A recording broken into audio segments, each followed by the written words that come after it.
मौजूद है उत्तर प्रदेश के जिला मुरादाबाद के थाना मझौला के सर्किट हाउस में। सर्किट हाउस में आज अखंड भारत महासंघ द्वारा एक प्रेस कॉन्फ्रेंस का आयोजन किया गया और पद वितरण का कार्यक्रम किया गया। मोहित बजाज एडवोकेट को प्रदेश अध्यक्ष बनाया गया। सबसे पहले मैं आपको बता दूं, आज कोई भी संगठन अगर भारत में चल रहे हैं तो कहीं ना कहीं वो राजनीति से प्रेरित है। और क्योंकि उत्तर प्रदेश में 2022 विधानसभा चुनाव भी निकट है, तो लोग ये जरूर सोच सकते हैं कि हो सकता है नेताजी आ गए सामने, या हो सकता है कि किसी न किसी संगठन से या किसी न किसी राजनीतिक दल से पीठ पीछे हाथ मिला लिया हो और सामने आकर हम लोग एक हथकंडा अपना रहे हो सकता है हमें बीजेपी ने सपोर्ट कर दिया हो। खुलकर मैं दलों का नाम लेने में भी कतराऊंगा नहीं, क्योंकि अधिवक्ता हूं।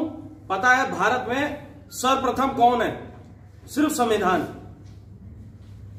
और हमारे पूज्य आराध्य सिर्फ एक के धर्म के नहीं है, क्योंकि आजादी जो सच में 1947 में मिली थी वो किसी एक धर्म किसी एक जात से नहीं मिली थी।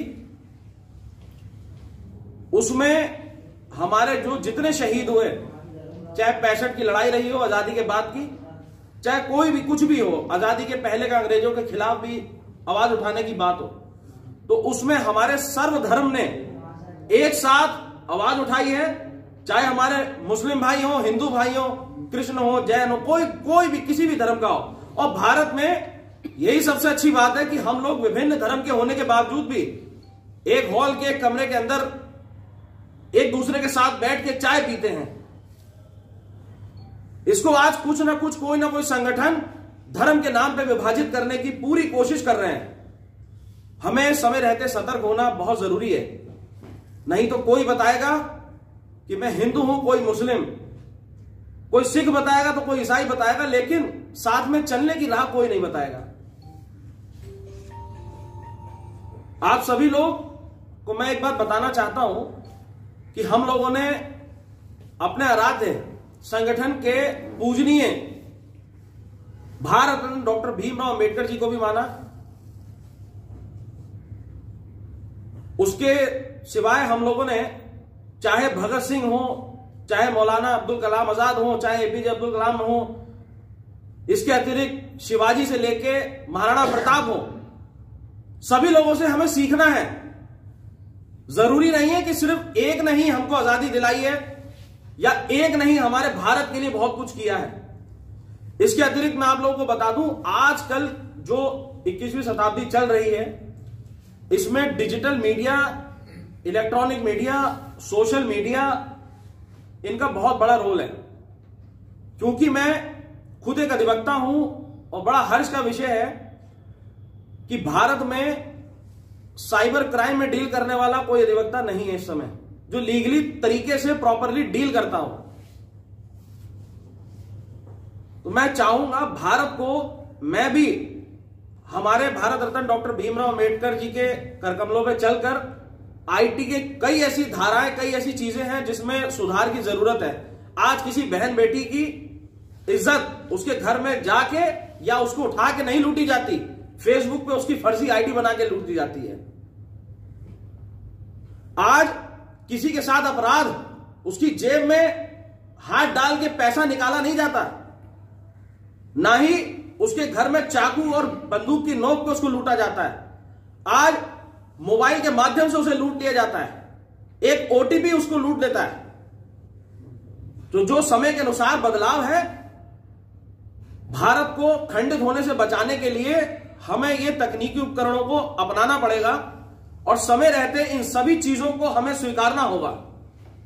और आज बहुत जरूरी है कि हम आप इन चीज को समझें और समय रहते जो ये तकनीक हो गई है कि अपराधी अपराध कर रहा है लेकिन उसका कोई सबूत नहीं बचा, उसको पकड़ने के लिए अभी भारत इतना सशक्त नहीं है, तो वो भी एक संगठन के लिए एक मूल उद्देश्यों में हमने शामिल उसे किया है। धर्म जात में बंटने वाले, अगर आज मैं पीले वस्त्र धारण करके आ जाता तो आप लोग कहते कि ये हिंदुत्व संगठन है। आज अगर मैं हरा पहन के आ जाता और गलती से टोपी लगा लेता तो शायद उसके लिए भी कमेंट बहुत हो रहे हैं आजकल। देखिए, टोपी क्यों ना लगाएं? धूप से बचने के लिए भी टोपी लगाते हैं। हो सकता है उम्र अभी मेरी कम है, थोड़ी बीत जाएगी, बाल निकल जाएंगे बीच में से, किसी को दिखाई ना दे मैं टोपी लगाऊंगा। हो सकता है मैं सिख धर्म का अनुयायी हूं और टोपी नहीं, मैं पगड़ी पहन रहा हूं, उसको लोग टोपी बता रहे हो सकता है मैं मुस्लिम धर्म को अपना रहा हूं, जुम्मे की नमाज पढ़ने जा रहा हूं और मैं टोपी पहन रहा हूं। तो इस तरीके से हमें हर धर्म का, हर जात का जब तक हम सम्मान नहीं करेंगे, हम यही बढ़ते चले जाएंगे। आज फलाना मंदिर, तो आज फलानी मस्जिद, आज फलाना ये क्षेत्र, आज इस धर्म का वो हो गया, आज उस धर्म का वो हो गया। भारत कहां से आगे बढ़ जाएगा? कब आप लोग जिम्मेदार नागरिक बनके सब लोग डिस्कस करेंगे कि पिछले 2-3 साल से जो बच्चे स्कूल नहीं गए, जिनको नौकरी आने वाले समय में कौन दे देगा जब उनके पास इतनी नॉलेज नहीं है?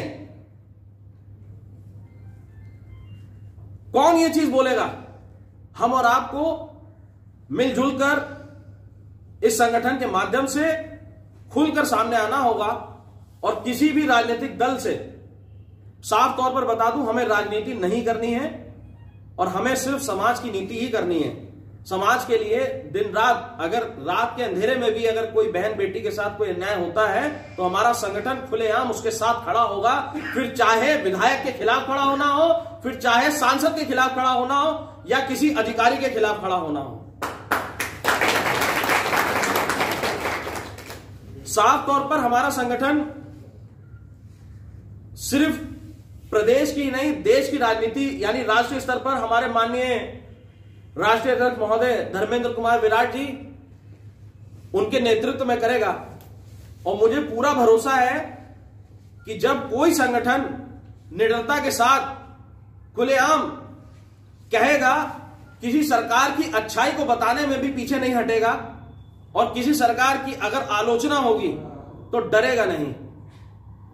ऐसी सोच के साथ हमें पूरी आशा है आप सभी पत्रकार बंधु, आप सभी हमारे कार्यकर्ता गण, हमारे सहयोगी सभी लोग साथ देंगे।